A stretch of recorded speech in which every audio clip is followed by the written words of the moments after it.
Hi there, I'm Jules from thestonesoup.com and today I've got another fresh 6-ingredient dinner recipe for you.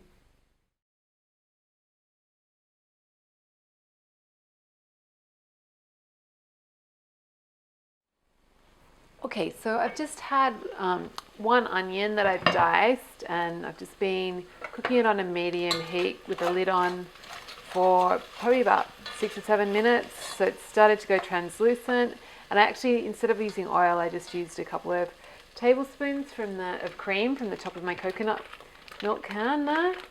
So then I'm going to get my we're going to pretend this is ground or minced lamb, but it's actually beef. We'll get the heat up a bit higher, and I'm just going to cook that for a few minutes on a high heat to brown the meat. Great, so when the beef's no longer pink and starting to brown up a little bit, I don't worry about browning it too much. Then I'm going to get my spices in. So I'm just using Keen's traditional curry powder, but any curry powder that you like would be good.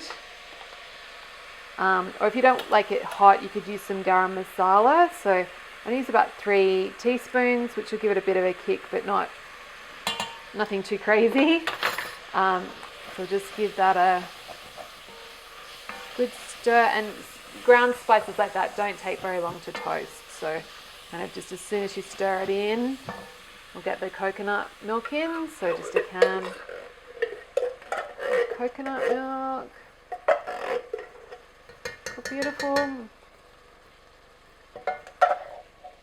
And then I'm just going to simmer that for 5 or 10 minutes, probably 5 minutes, uncovered, just for it to thicken up a bit.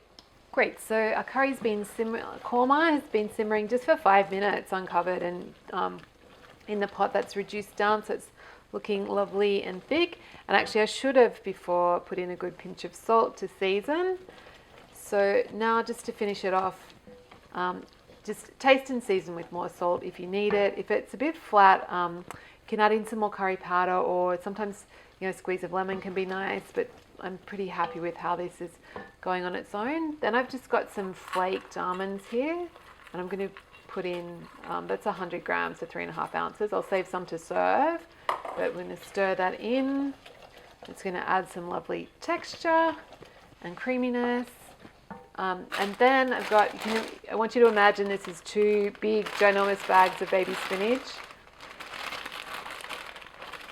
I'm just going to, so you could use any frozen greens or any fresh other adult spinach, or kale, any greens that you like.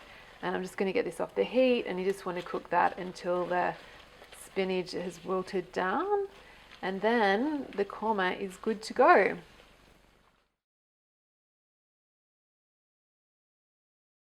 So if you enjoyed this recipe, come on over to my blog. It's thestonesoup.com, and you can download a free ebook filled with simple recipes just like this one.